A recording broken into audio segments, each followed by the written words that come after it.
just don't take him literally. Trump likes his words free, loud, and hateful. When Breitbart asked Donald Trump about his recent executive order to protect speech on college campuses, the president gave a wandering reply that included something of a threat. "I can tell you, I have the support of the police, the support of the military, the support of the bikers for Trump. I have the tough people, but they don't play it tough until they go to a certain point, and then it would be very bad, very bad." If Trump's statement sounded inconsistent with his mandate of free speech, the backdrop against which he spoke was even more remarkable. The news that week was filled with reports that Venezuelan President Nicolas Maduro has been deploying armed motorcycle gangs as extrajudicial enforcers in his country. By the same token, Vladimir Putin's fondness for the paramilitary bikers known as the Night Wolves is notorious. Trump's statement also came just days before a sitting member of Congress, Representative Steve King, RIA, hypothesized about another civil war in the United States. One side has about 8 trillion bullets, while the other side doesn't know which bathroom to use. Wonder who would win. Again, an alarming image of our polity divided between armed and unarmed, right and left, the tough and those who didn't see it coming. Most glaringly, Trump bragged about his de facto backup crew just days before a heavily armed gunman killed 50 Muslims in New Zealand and cited the U.S. president as a symbol of renewed white identity, albeit just one time, as Trump aide Kellyanne Conway noted helpfully. But the issue is not about proving a direct causation between Trump's speech and the violence it inspires. Obviously, a politician's words don't necessarily make him liable for the acts of all his admirers. It is just as worrying that there is a U.S. president who so relentlessly dehumanizes, infantilizes, hypersexualizes, pathologizes, and criminalizes. Trump is not Hitler, but the rhetoric he employs isn't that far off. Hitler wrote that Jews were a poison to national bodies, causing a ferment of decomposition among peoples and races that renders them,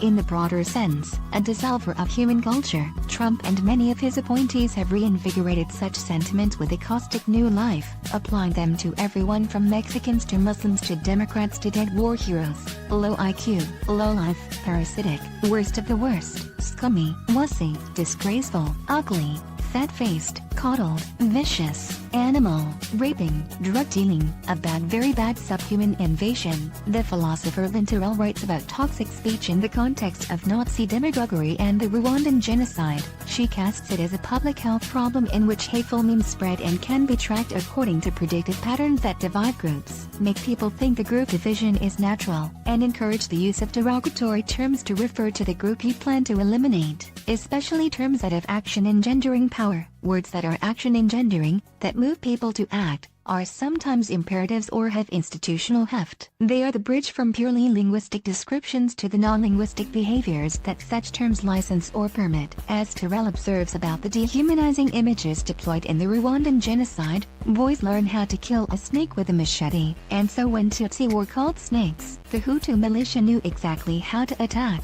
She notes that the bipolar division into us and them is an especially efficient action-engendering device in the creation of bunkered populations. There is a persistent bipolarity concerning who is or is not entitled to share in the president's envisioned American destiny. Republicans versus Democrats, right versus left, real versus fake, good versus bad, our people versus the rest. For all his professed devotion to the notion of free speech, Trump has consistently expressed the wish to shut up and put down those whom he deems not among my people. At a Michigan rally, he urged security guards to remove a protester with these words, "Get him out. If you do, I'll defend you in court. Try not to hurt him." Are Trump rallies the most fun?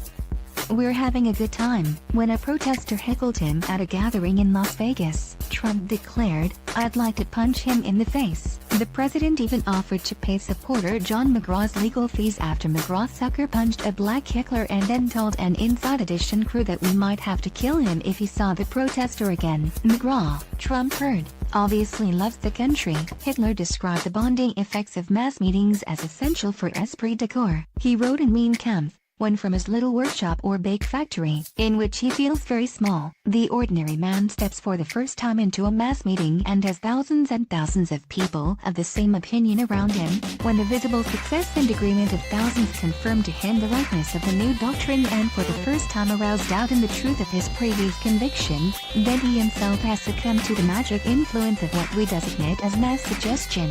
The Washington Post recently published statistics showing that counties that hosted Trump rallies Germany saw a 226% increase in hate crimes over those that hadn't. It is hard to discount the Trump effect when a considerable number of these reported hate crimes reference Trump.